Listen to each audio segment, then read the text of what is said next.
Persian poetry and the visual arts of medieval Central Asia and Iran cannot be fully appreciated without considering the sociocultural role of gardens in Persianate societies and the way they informed both the poetic breadth of figurative arts and the visual dimensions of lyric expression. Early Persian poems of praise were usually introduced by descriptions of natural and amatory vignettes, revolving around stylized depictions of princely gardens, palaces, and pavilions. Through such portrayals, poets staged the contrast between the architecturally domesticated space of gardens and the untamed natural setting in which cosmic cycles offer the background for the social festivities presided over by the ruler. Usually discounted as idealized representations that lack historical veracity, such descriptions deserve to be analyzed in the context of the relationship between material culture and the aesthetic impact of poetic creativity. By focusing on the case of the understudied city of Balkh, the winter capital of the Ghaznavid Sultanate, this talk explores the role of gardens in the representation of natural and architectural landscapes in the panegyric poetry of the early Ghaznavids, roughly 999-1040 CE. Nestled in a lush oasis that was crossed by a network of rivers and canals, Balkh provided the Ghaznavid poets with a complex ecology in which nature and ephemeral architecture overlapped at multiple levels.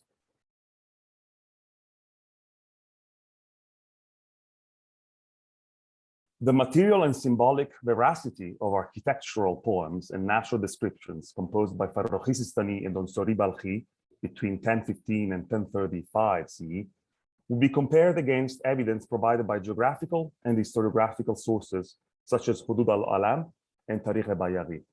These comparisons will help us locate the topographic position of key Ghaznavid gardens in Balkh and explain how ephemeral architectural landmarks emerged through the interaction between urbanized natural contexts and spaces of wilderness.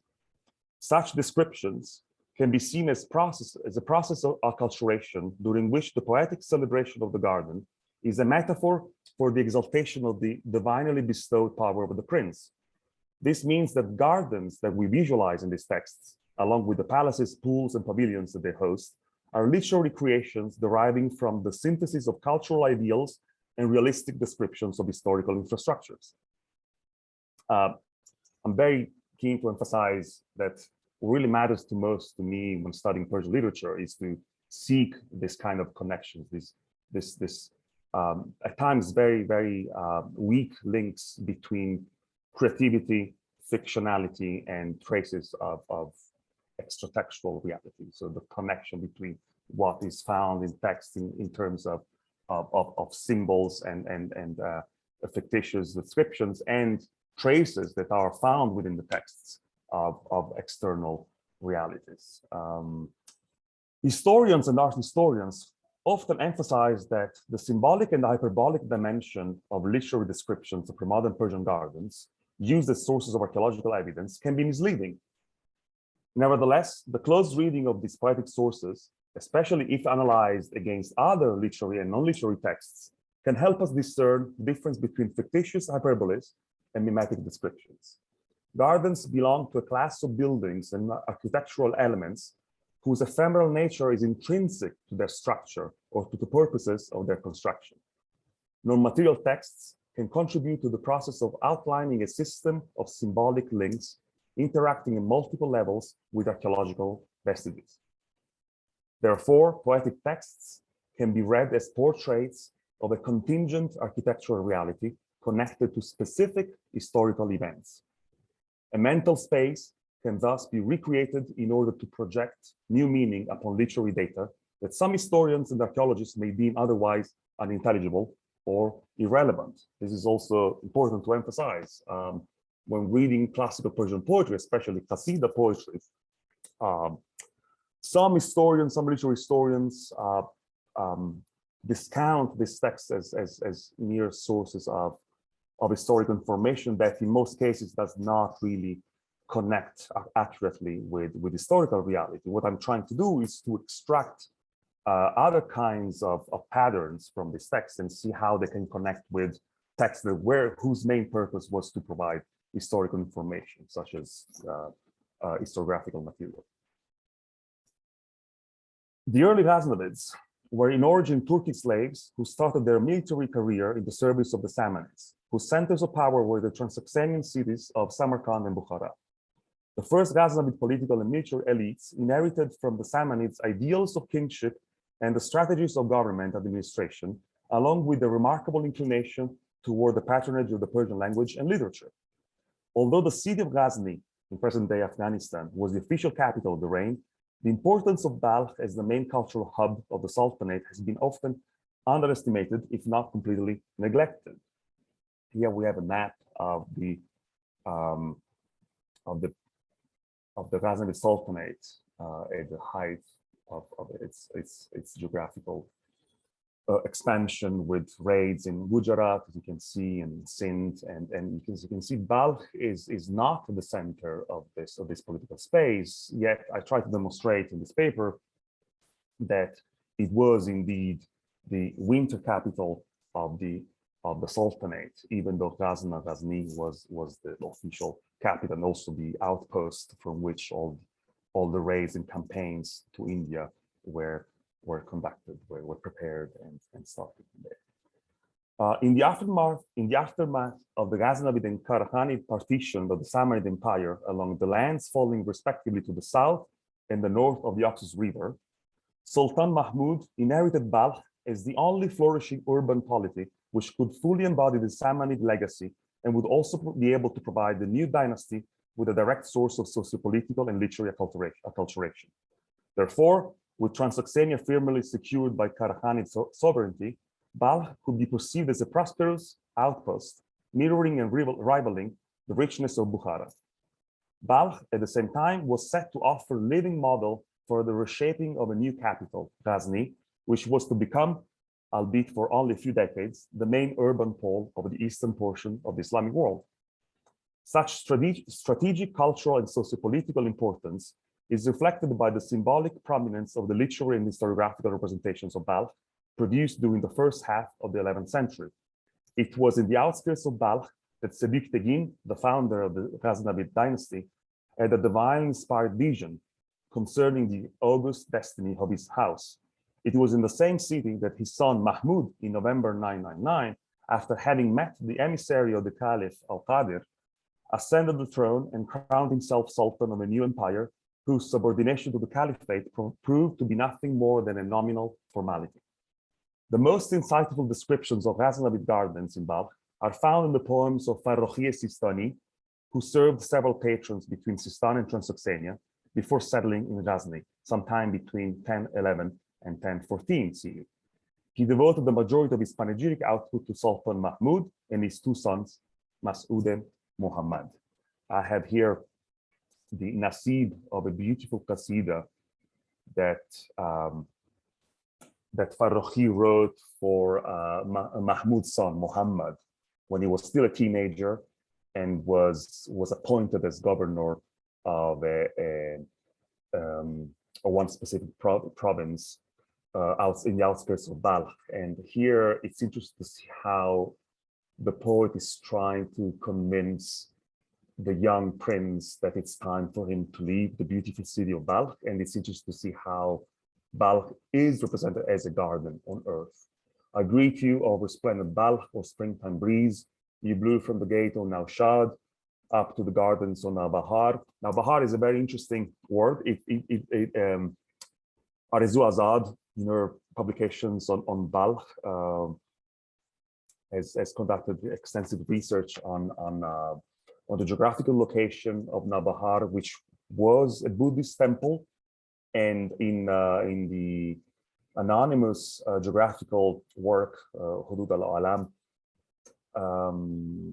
it is reported that by the end of the 10th century,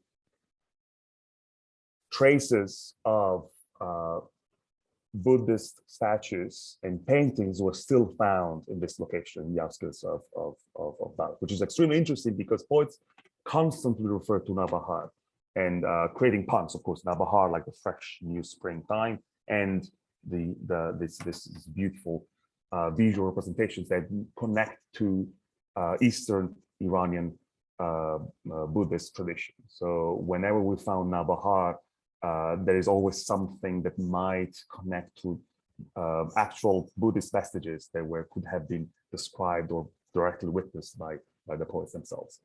How sweet is the happy new spring of Balkh's now shod, especially now that spring makes its appearance in Balkh.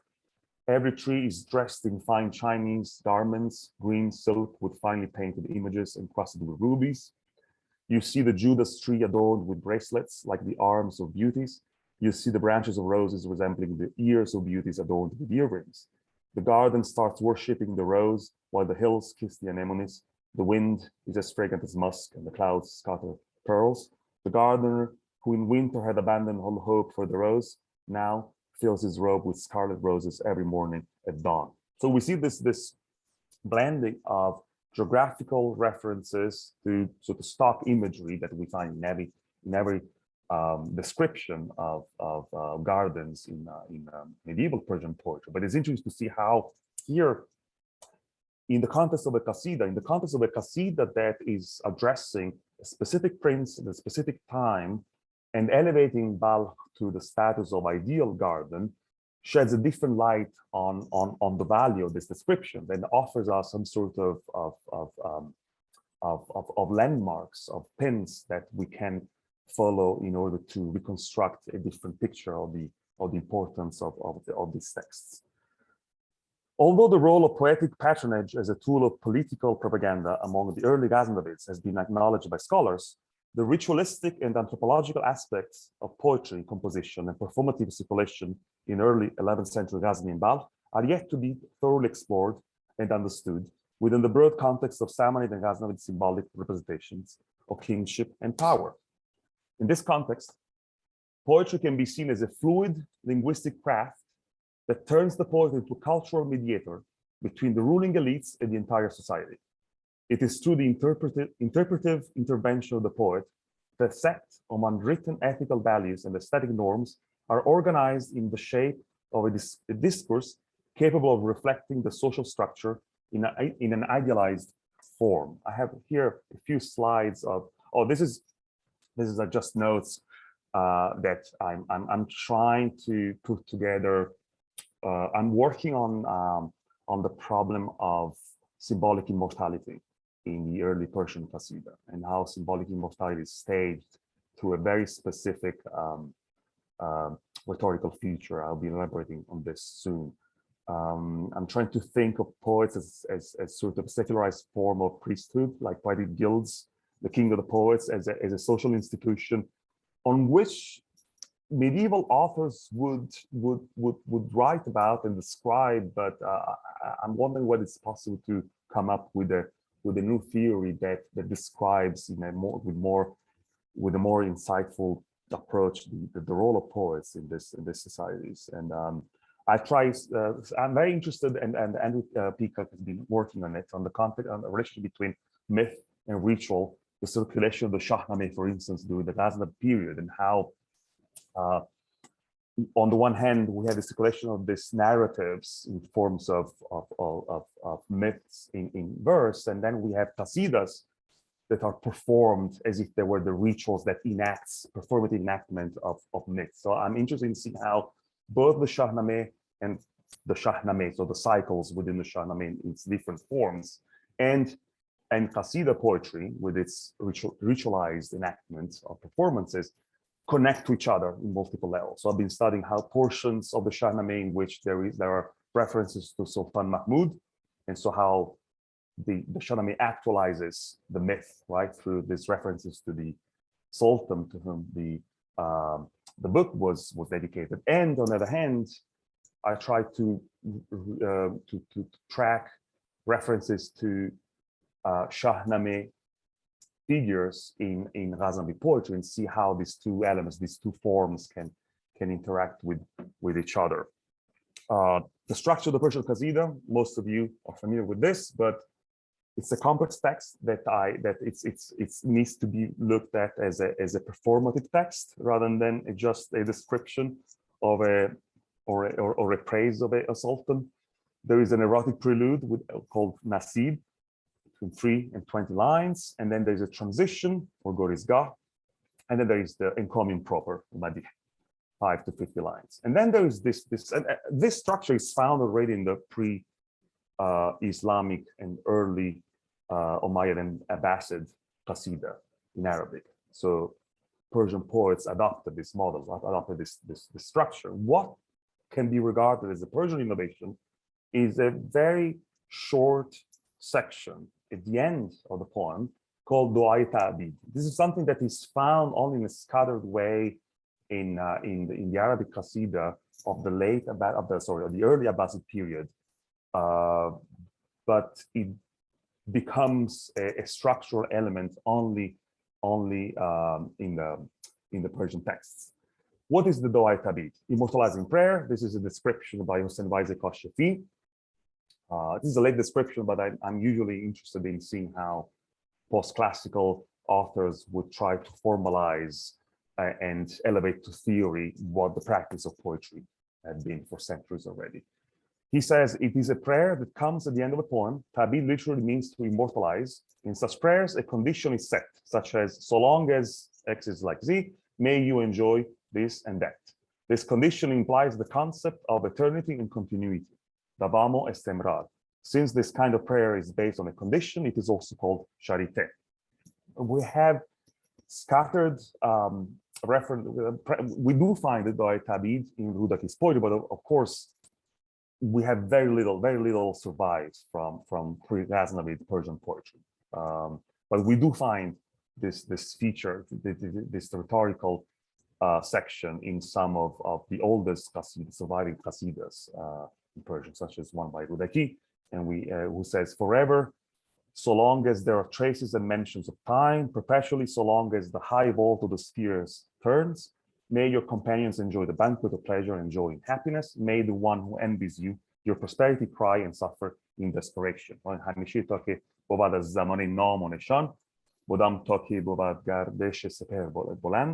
So you see that there is, it sets, this immortalizing prayer sets the cosmic centrality of the institutional kingship.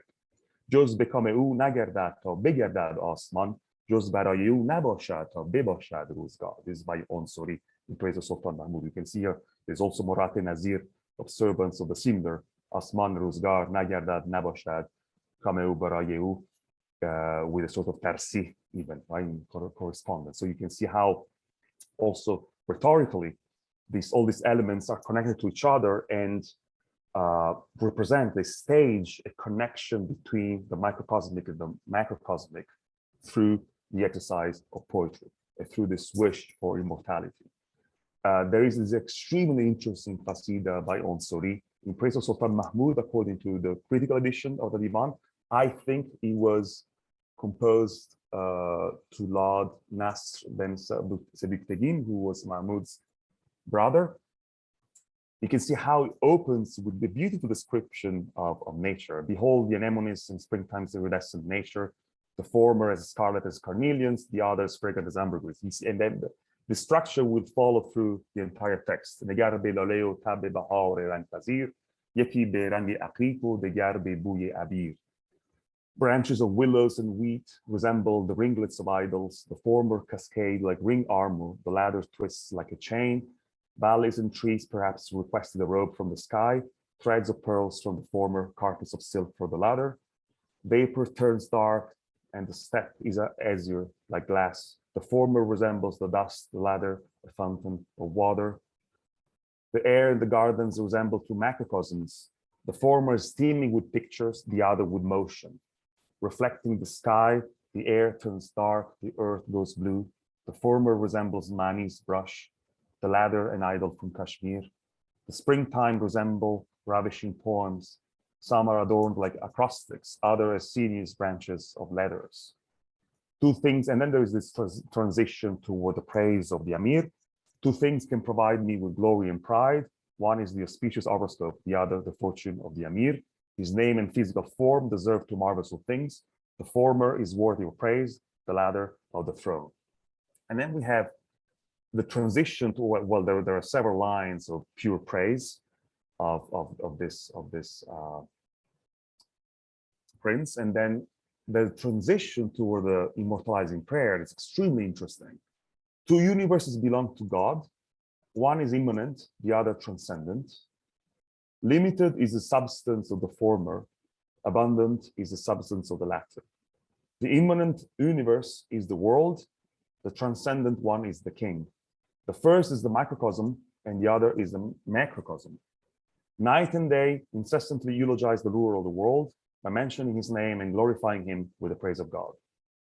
So long as twice a year, night and day grow as straight as an arrow, on the spring equinox, the day, and on the summer solstice, the night, the first day of summer, the first day of spring, days start growing, and the first day of the summer solstice, night starts growing again. May always be too the melodies of the heart for your friends and enemies, the low pitch of joyful laughter, and the high pitch of mourning. The eternalizing prayer of the early Persian Qasidas acts as a device that rhetorically challenges the destiny of death, threatening the biological body of the king. It stages a symbolic form of eternity that concerns the stability of the institution of kingship rather than the ephemeral lifespan of specific individuals. In the eyes of pre-modern poets, nature and society follow an unpredictable course. Seasons shift suddenly. Rulers are defeated or find their demise with no anticipation. Alliances are broken and geopolitical boundaries are constantly renegotiated. Poetry, therefore, with its repetition of formulae and idealized vignettes, offers a map to make sense of the sudden transitions that connect the microcosmic with the macrocosmic. Its rhetorical makeup affirms that all disruption belongs to a form of continuity. This very continuity is the foundation of the world's stability, the stability of the king's power, and the eternity of the institution of intra-dynastic or interdynastic kingship. The act of writing and performing poetry constitutes the necessary artificial organization of a shifting reality that could not be otherwise understood. In this context, gardens are regarded as the space in which the order of the world can be artificially staged, as a controlled microcosmic reflection of the supernal balances of the universe. And what I want you to invite you now is a stroll across one of the most beautiful descriptions of Ghaznavid gardens. This one is referred to as the New Garden, Baghi now, of Sultan Mahmud, probably inaugurated in winter 1019, 1020. I'm about to publish an article in which I try to locate this garden, and I compare this description by Farrokhi Sistani with historical sources and try to show also how this garden was then refashioned by Mahmud's son Mas'ud, and is described in Tarikh Bayari. And it's interesting to see how these were sacred spaces that were the places in which kingship was the center of, they were the geographical topographic center of the physical expression of kingship, and the way that the cycles of nature could be embodied through an organized architectural structure. The following text is a Casita that Farrokhi composed to celebrate the inauguration of a new garden built in Balkh by Sultan Mahmud. The wording of the poem, as well as the absence of the lyrical exordium, Nasib, which usually characterizes Ghaznavid panegyrics, attests to the presence of a formulaic style denoting historiographic purposes rather than purely celebratory hyperboles. Under the fortunate stars of a felicitous horoscope with glorious intentions and bright resolution, on a day blessed by auspicious fortune, the victorious king settled in the new garden. The sovereign strolled elegantly in a garden that counts both springtime, now Bahar again, and paradise among its servants. A garden capable of adorning the kingdom with splendor, a garden that bestows upon Balkh all glory and pride. A garden whose trees are aloe and sandal, a garden whose fragrant herbs shine like glowing corals, a garden as joyous as fulfilled desires of love, a garden as beautiful as the hands and the face of the beloved. Stroll in such a garden, says the heart to the body. Bask in such a garden, says the body to the heart. A garden on which the branches of the tuba tree cast their shadow, a garden that contains the spring of the Kausar river. On many occasions, the author of Bayaghi's history emphasizes the pleasant mildness of the winter season in Balkh. where festivities were usually celebrated outdoors in periods of the year when Ghazni was inaccessible because of severe snowfalls. Paradise inhabits it in the middle of April, and you'll enjoy the springtime in it when winter approaches. Surrounded by cypress trees as beautiful as charming air, a garden as round in shape as the circle of the celestial spheres. Paradise in this garden belonging to the great Sultan, because you can see the angel Rizwan protecting its gate. In the second hemistich, the mention of the gate operates a transition from the general description of the garden to a sort of a guided tour, beginning from its inner gate and crossing longitudinally the whole complex until reaching its other end. The sun regards one of its gates as the east, the moon has elected the opposite gate as the west. The mention of the two cardinal points could signal the actual position of the two main gates of the garden, which in this case will be located on the east and west ends of the complex. Furthermore, from Schlummenberg and Terry Allen's observation on the Ghaznavid Palace complex of Lashkari Bazar at Bust, it is clear that the main gates of the garden were located on its eastern and western walls. The opposition of east-west is primarily a hyperbolic statement whose rhetorical implication is that the garden ideally covers the entire surface of the world.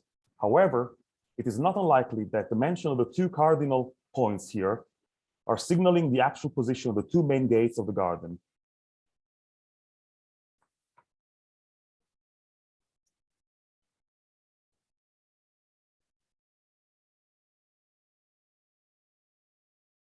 The moon-faced beauties of the festive gathering Majlis reside in this garden, which also houses the lion hunters of the army. Many are the excellent hunting grounds in it, and many are the floors renowned for feasting.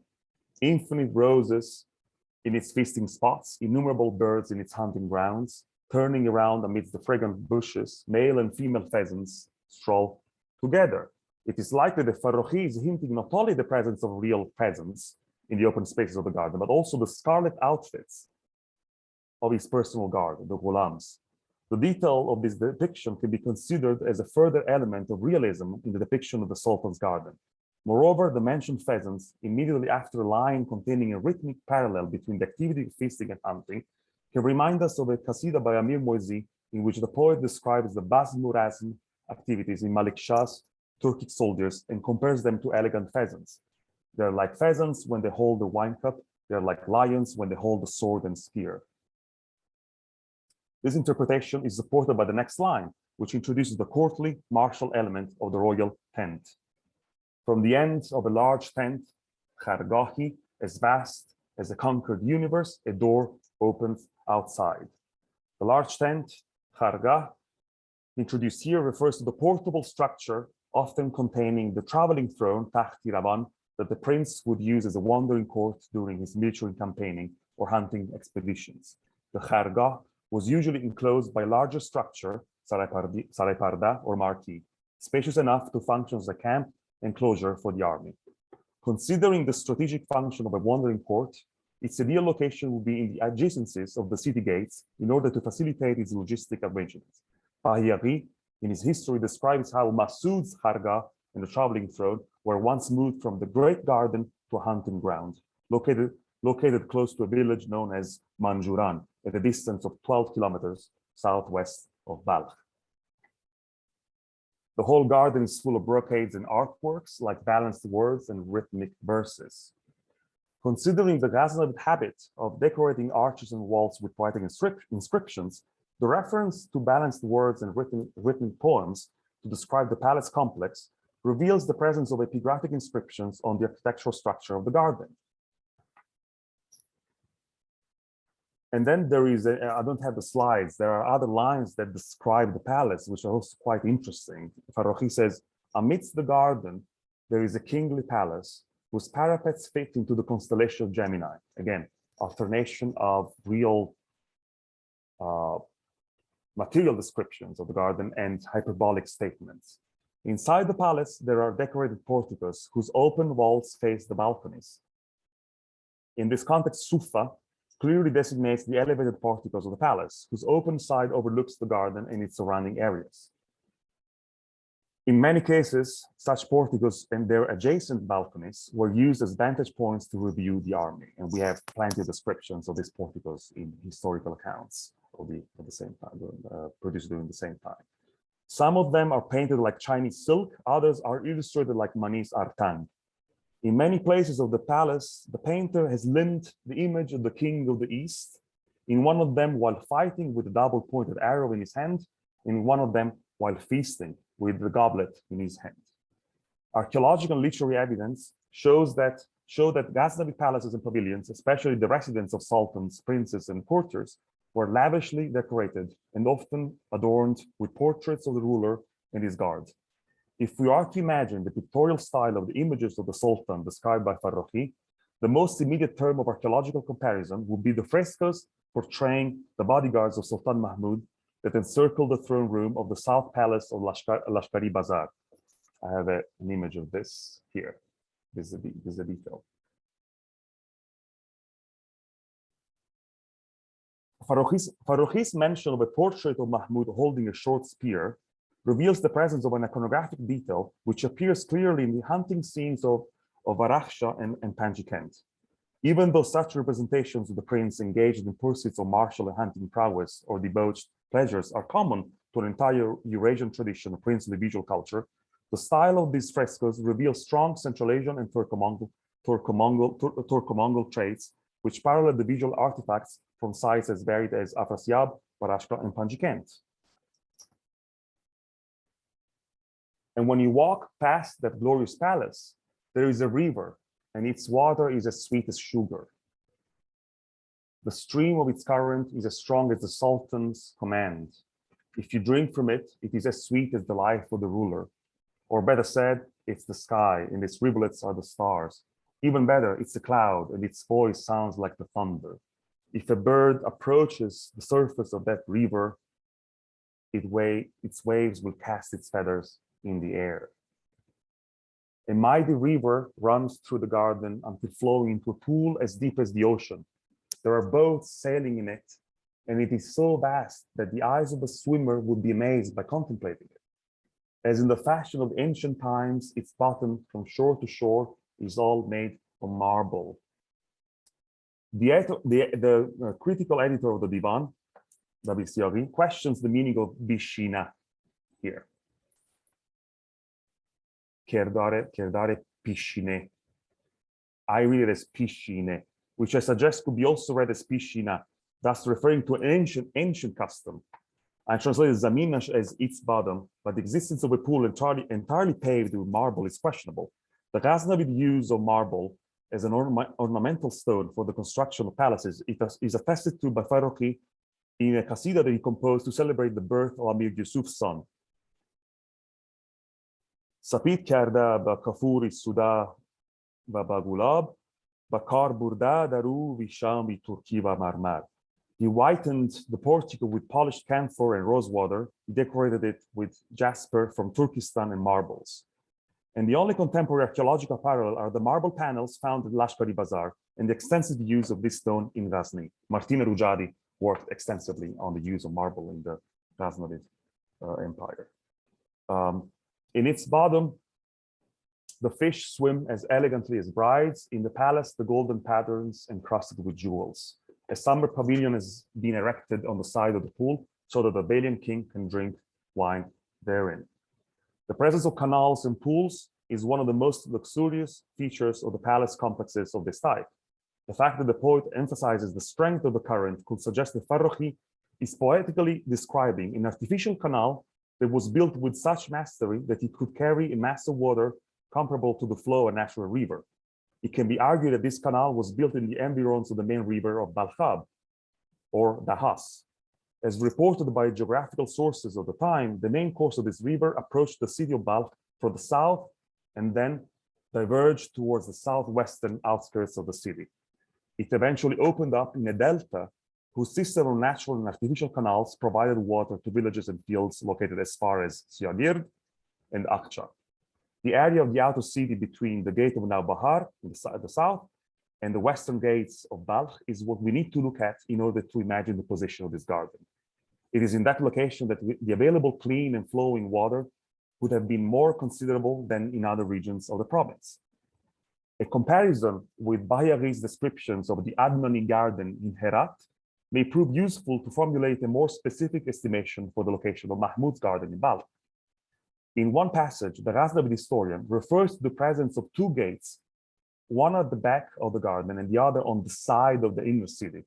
It is possible that gardens of this type, which were designed to host the main residential and administrative apparatuses of the court, would often feature a gate opening on the side of the inner city in order to facilitate all the operations that needed to be conducted between the inner and the outer sectors of the urban space. If this is the case for the garden described by Farrokhi, and if we take into account the proximity to the southeastern sources of water, I assume that its main gate was located in a position perpendicular to the east-west axis and facing the western gate of the inner city. It should be noted that the descriptive accuracy of this Casita, unlike other celebratory texts composed by Farrokhi and his contemporaries to exalt both the martial and architectural endeavors of their patrons, lacks hyperbolic statements and is crafted as if it were to create a poetic cartography for its audience. Apart from its stylistic features, the difference between this text and other poems of the same period describing courtly gardens and palaces lies in the fact that here Farrokhi seems to be following a specific path across the garden. From its main entrance, the poet takes his audience toward the end of the garden, which hosts the secluded summer pavilion, where the prince can enjoy his solitude and indulge in his private wine-bout sessions. The main gate is probably situated in a position facing the western gate of Balkh's inner city. Its shape is circular, mudawwar, and its perimeter is possibly defined by circles of cypress trees. At the eastern end of the diameter, right after the main entrance, we found a large tent used to host the troops and organize military or hunting expeditions. The orchards and their greeneries occupy the northern and southern quarters of the eastern semicircle, as well as the space between the military tent and the center of the circle. In the center of the circular garden, we find the royal palace, with its elevated porticos and whose balconies overlook the four cardinal points.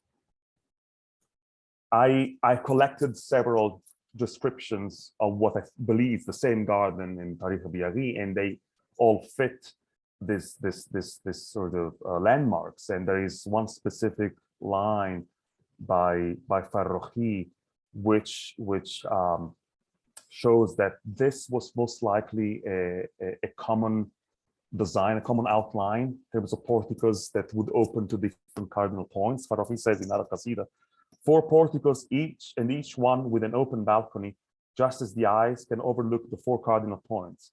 One of the balconies overlooks the garden, one the fields, one toward the pool, and one toward the hills.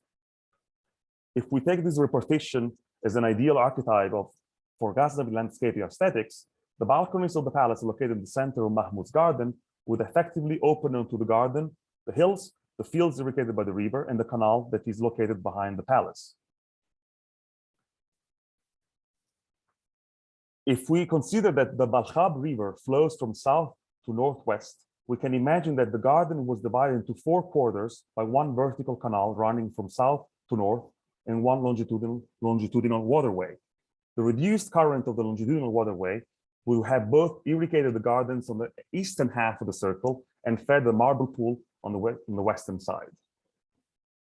To conclude, the exercise in literary archaeology that I have attempted in this paper would hopefully shed light on the necessity of reconsidering the level of historical veracity that pre-modern Persian texts can disclose when read within a broad network of contextual sources.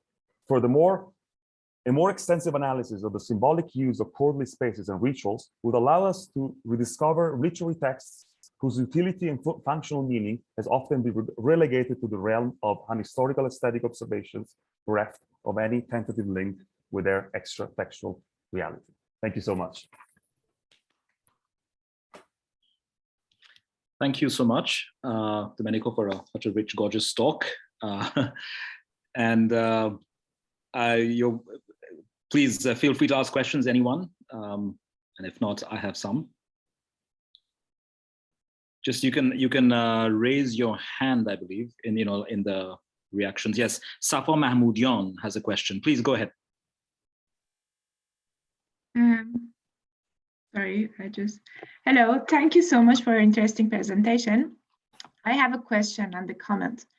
My question is this paper part of a larger project that you are working on? And if yes, what's this project, a larger project about? And my comment is that I don't know if you know about this or not, but Dr. Mehtad Qayyumi has already published several articles on the Ghaznavid gardens of Khorasan based on the contemporary textual sources. So I think it would be interesting for you if you have a look at them.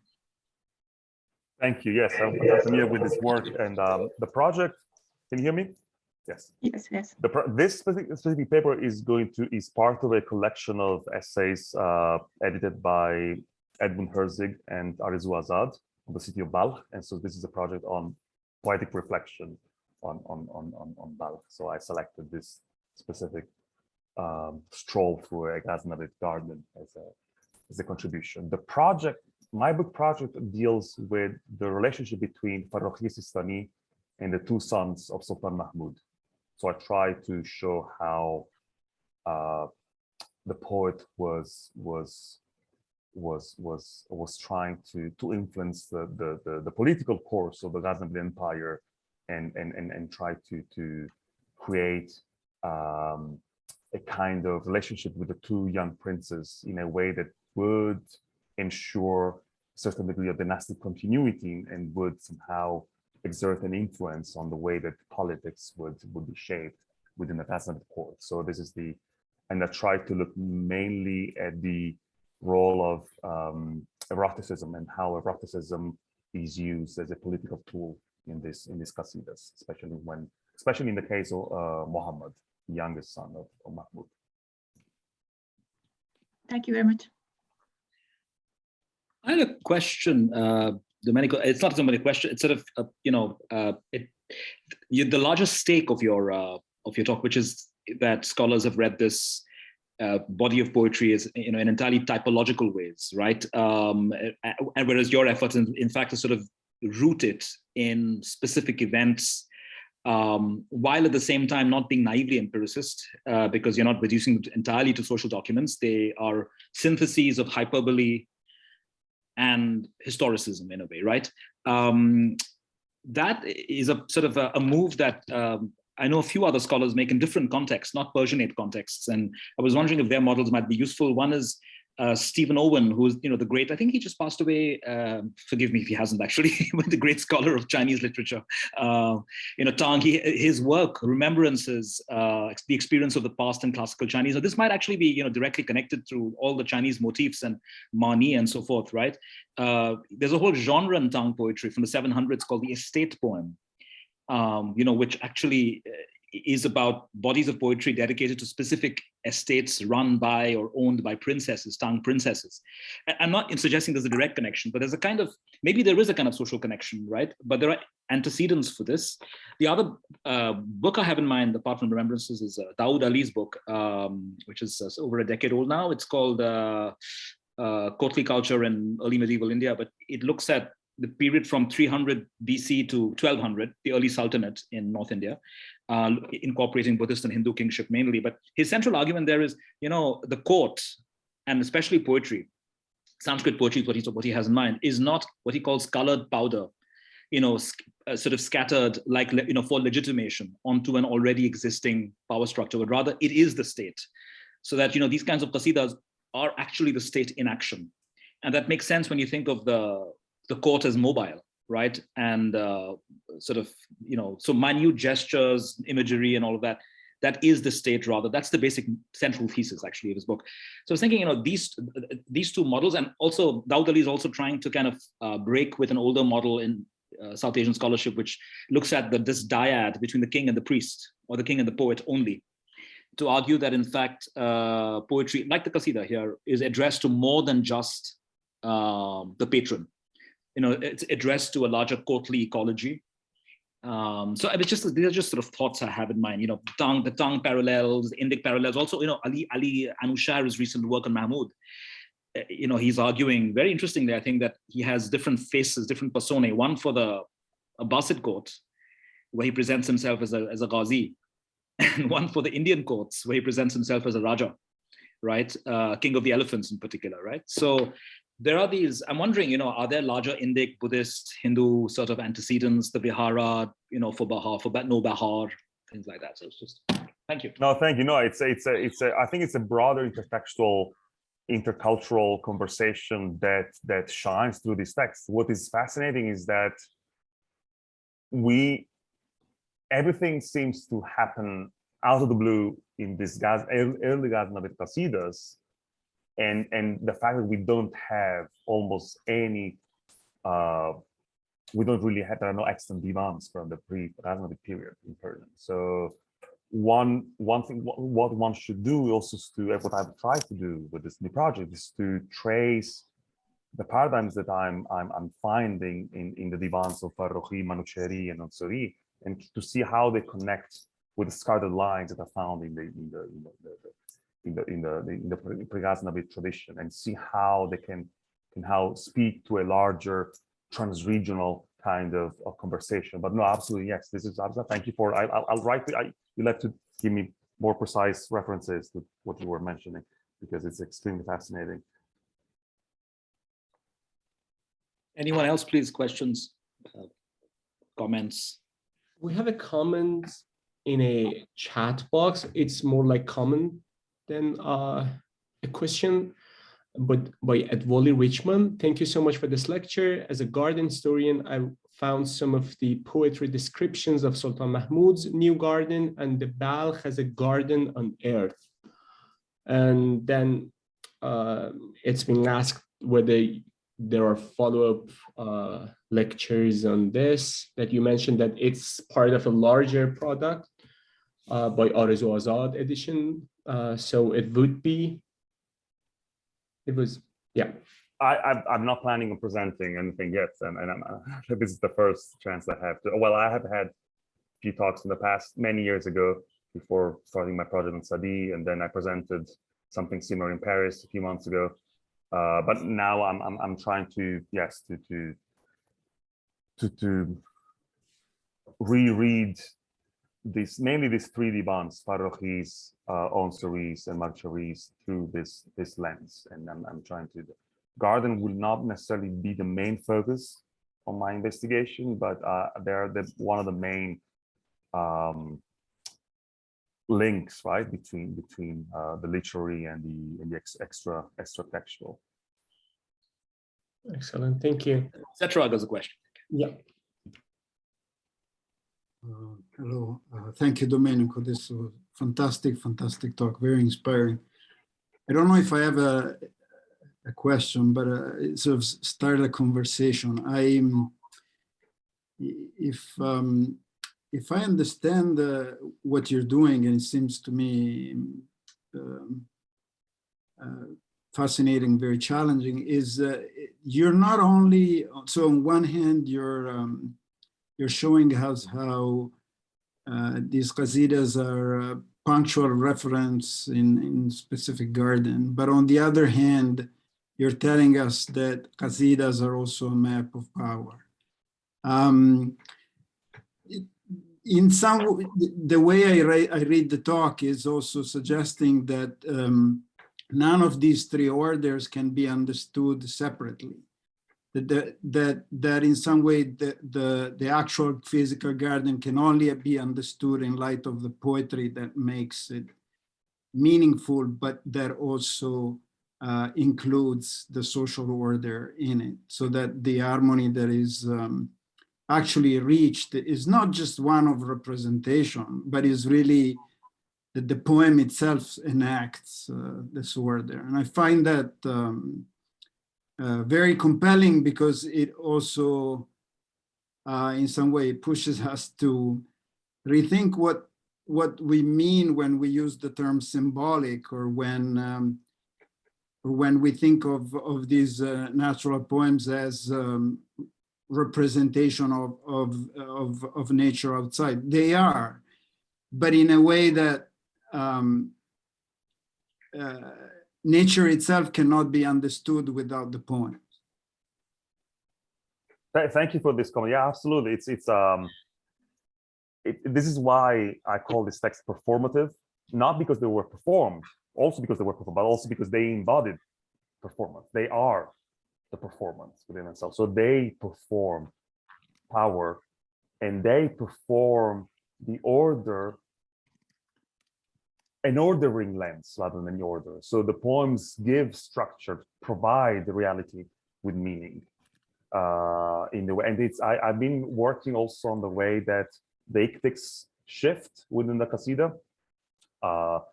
There is this, usually there is from the, they're very complex texts, because if you think of the opening, the Nasib, it's this amatory or naturalistic descriptions that are idealized, that the locus of the aesthetic primarily. And then there is a shift toward the name of the king, but named by his function.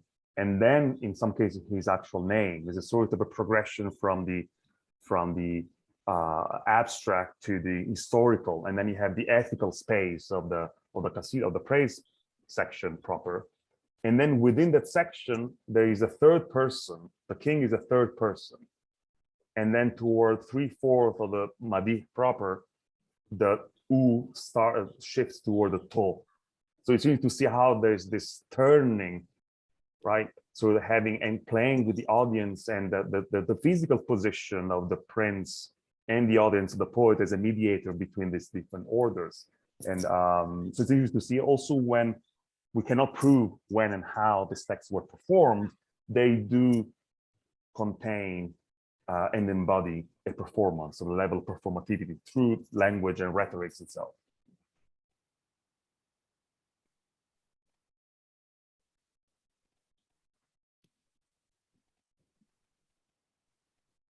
There was a question by Maisam Haider Ali. I'll just read it out.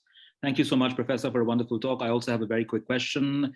I want to know how we draw this line between textual versus, I'm not sure this is coherent, versus extratextual, I think is what he means. And then what does it entail about the textuality itself in relation to what we render as reality? So I think that's the question. Yes.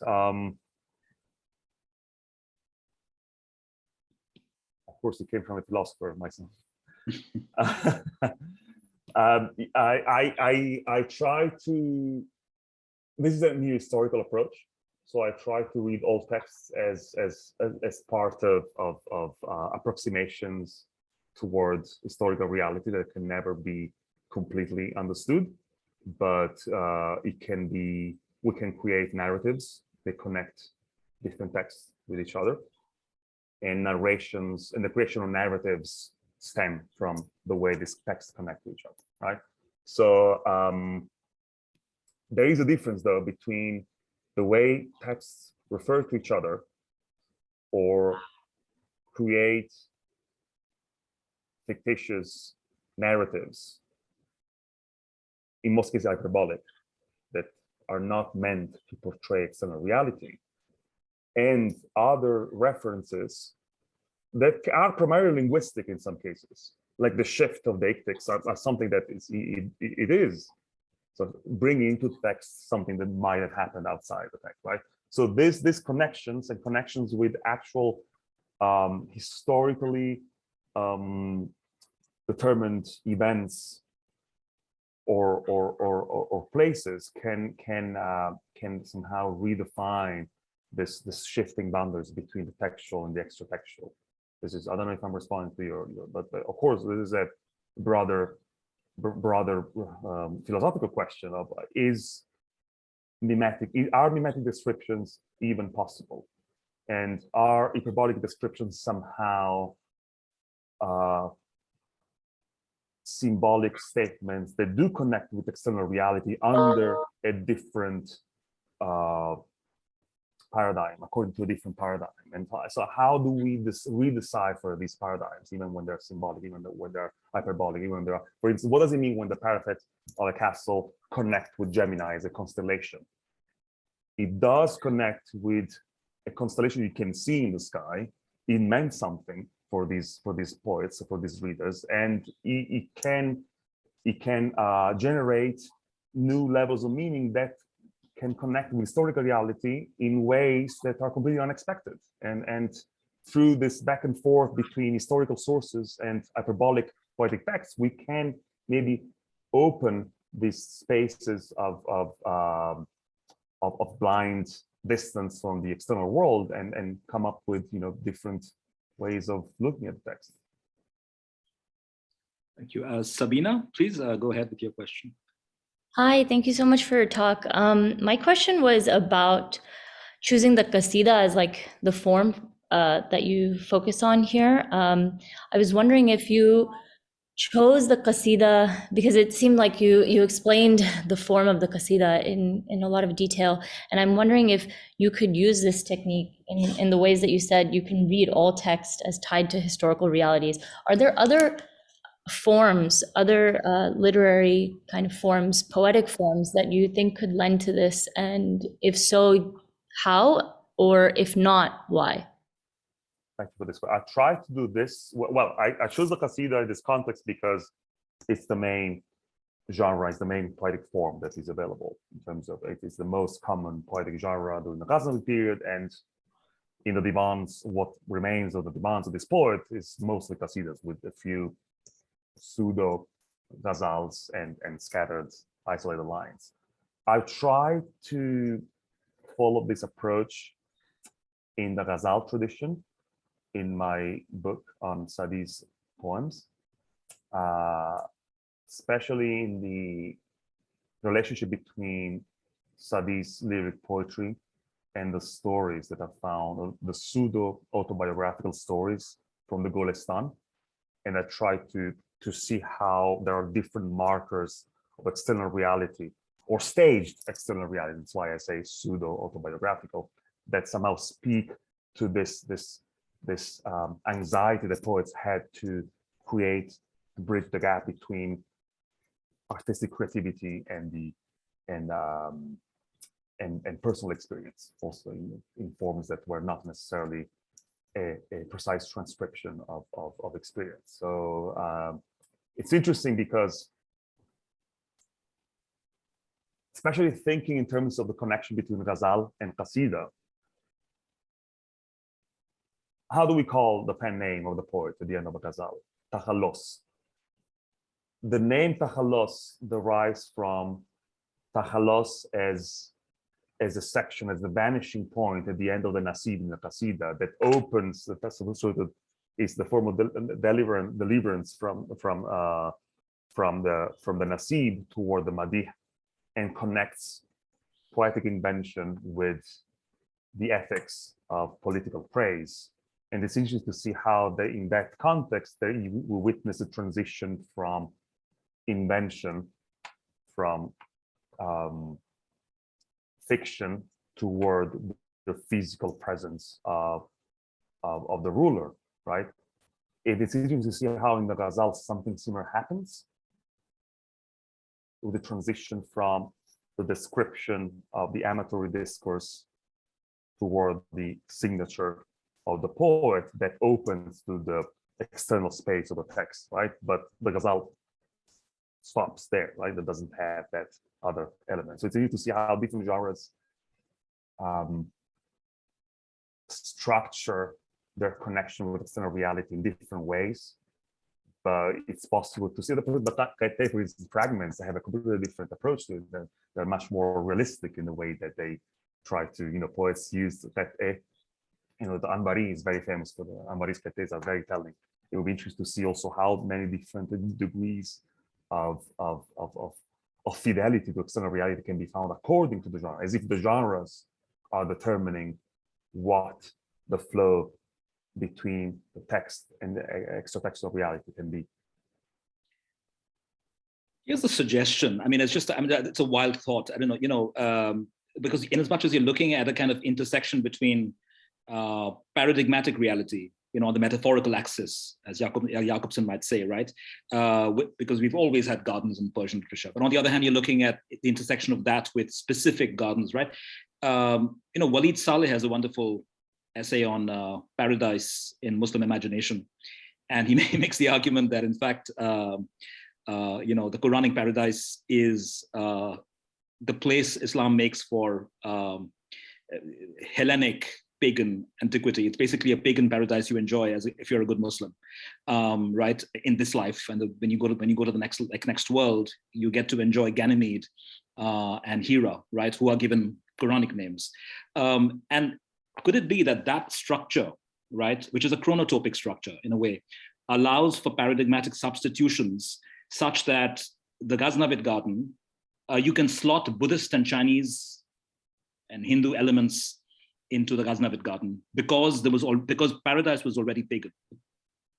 I think it's possible. I think it's possible also because in these texts, there are very few references to the Quranic metaphysical dimension of gardens. And there are elements where it's one as the guardian of paradise, but it's interesting to see that the cosmic dimension is not really presented within the framework of Islamic connection between the visible and invisible. So interesting to see. I wonder whether, yes, I think you're right. I think that there is this opening towards ideals that are pre-Islamic, most likely Buddhist, and do draw upon the aesthetics that they were found in vestiges and accounts and they're fascinating.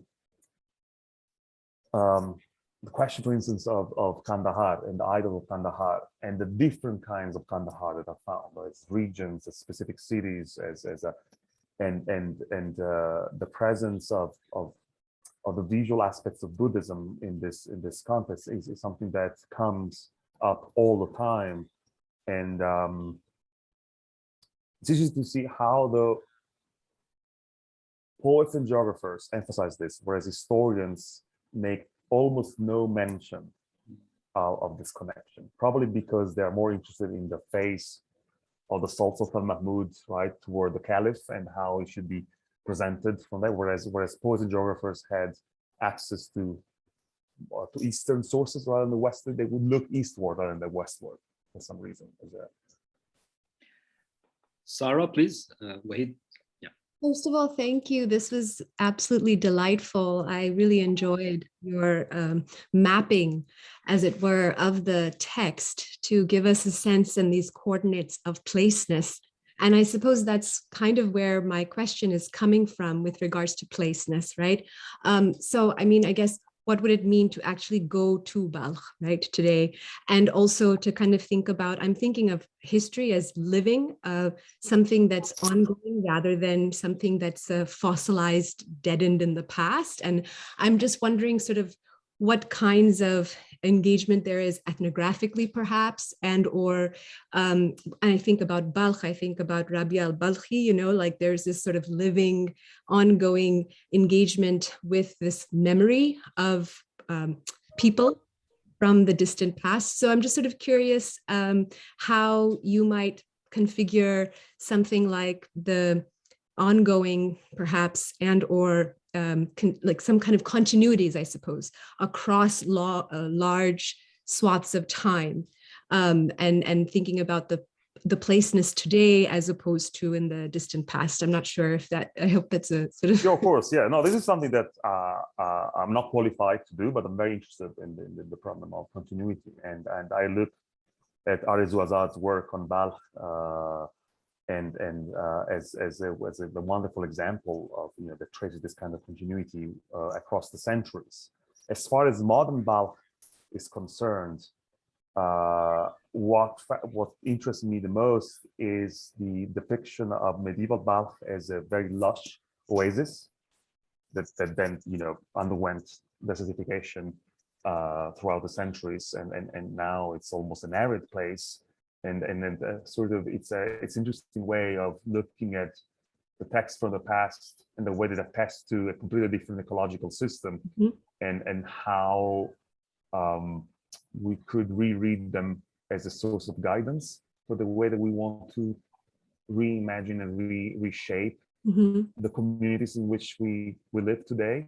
And then so it doesn't mean necessarily to rebuild whatever system of canals was present in Balkh as a race at the time, but sort of being mindful of the of the ecological weight and impact, right, of climate change, for instance. Right? So it's interesting to apply this model to the Los Angeles basin in which I live, for instance, now, right, and to create this sort of cross-geographical diachronic parallels. I think this is really interesting, you know, to think about displacement, and the connection with ecology, and how texts from the past highlight aesthetic and ecological ideals that can be reshaped and represented today in different contexts. So this is something that I think is worthwhile discussing, of course, but I don't have the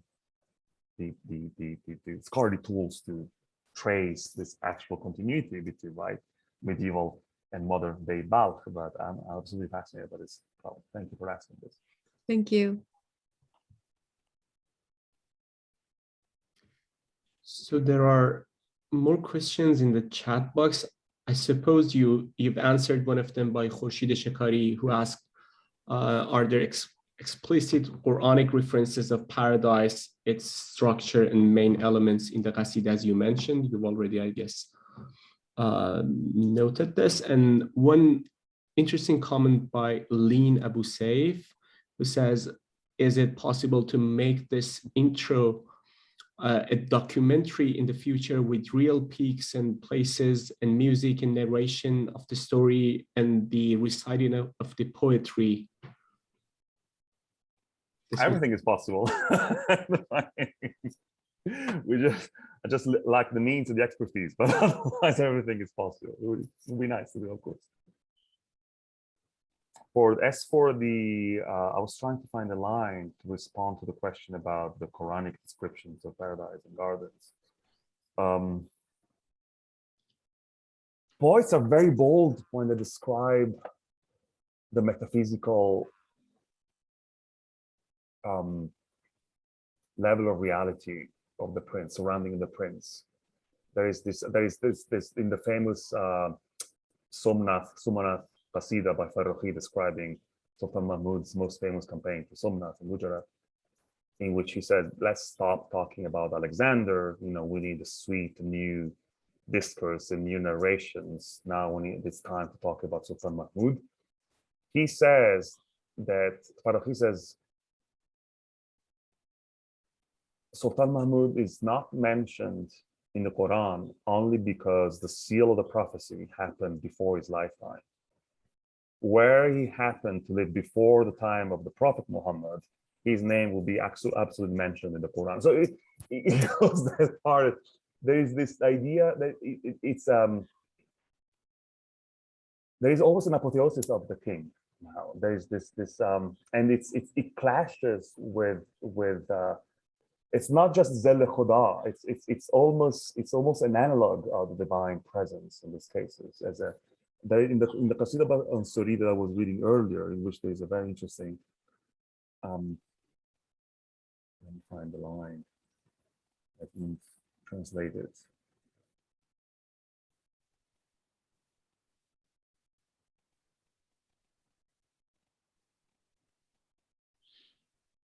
Time and space stem from the presence of the ruler.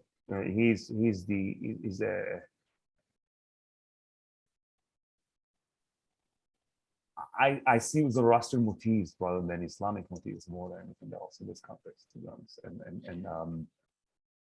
the Islamic element is usually peripheral and is more normative and ethical rather than cosmological. It's interesting, something that is not.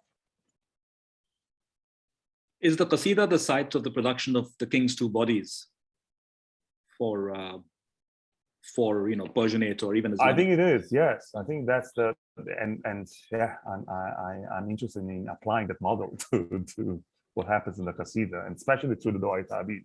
This obsession. I've been analyzing death elegies and how death elegies, right? Because the ideal in this Casita is that the king will live forever.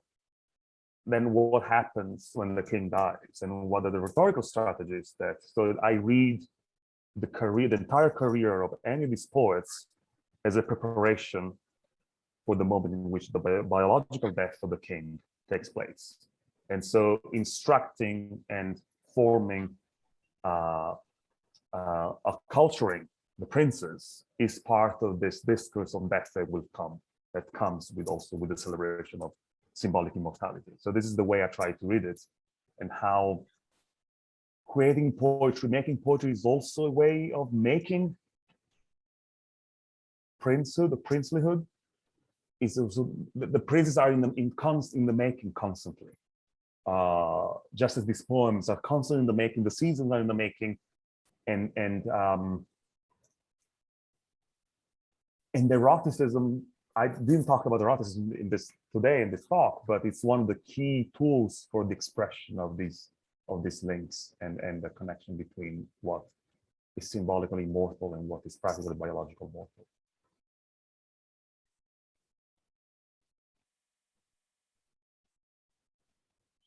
Any other queries, questions? I mean, would you change any of your arguments, or would your argument even be conditioned, about the Ghaznavid garden, if you were to take into account, say, the garden as a metaphor for a government in Bisor Ramin, for example, right, where it appears prominently as a kind of, all the changes that are wrought on government are rung in the garden. The garden is a kind of register for what's happening in government. Yes. Does that affect at all your argument, or does your argument remain the same? It's a different kind of chronotope, right? It's not the same, according to me, anyway. So, can you elaborate on this? It's because it is not just a tripartite or bipartite narrative. It's a Masnavi, and the Masnavi, as we know, there was no formalized poetics for the Masnavi, right? And because of that, poets like Gorgani, for example, were freer to do with the garden or with any other topos what they wanted to. And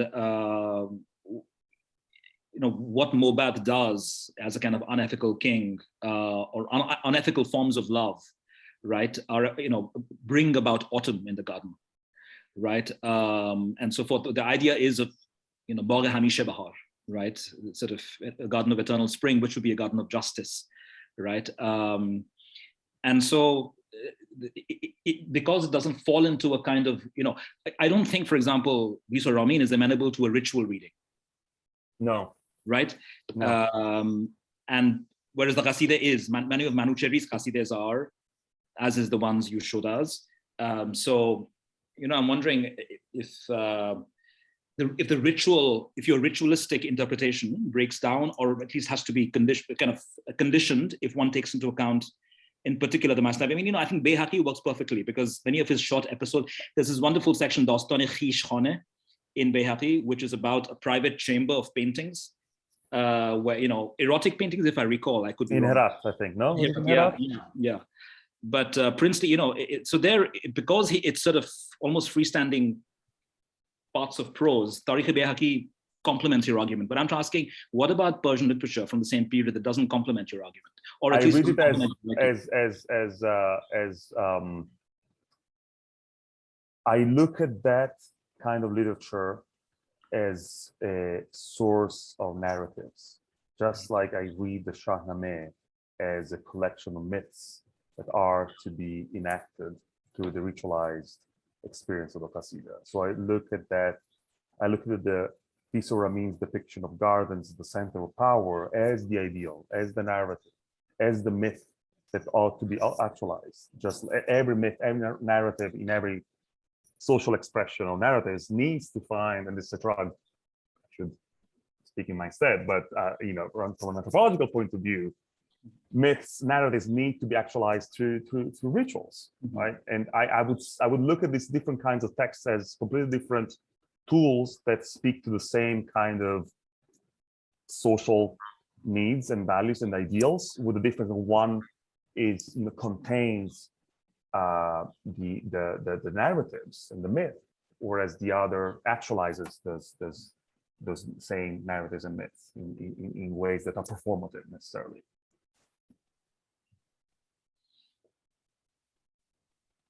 Anyone else? We don't have to, keep Domenico longer than, we don't have to I'm touch. enjoying this very much. So you have to, yeah. If anyone has any questions or remarks or even just comments, please feel free, just raise your hand.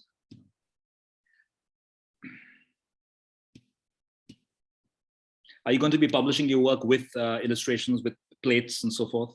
I would like to, but I always want to, because I've produced in the article, in the actual article, I skipped many passages, but I somehow wrote a map of the entire garden and the way that it's located in the Ascot Barks. If I had the money and an archaeological expedition at my disposal, I would say this is the place where you have to dig to look for some evidence. I think that, but no, what I would like to do next is to rely also on visual text to complete this picture.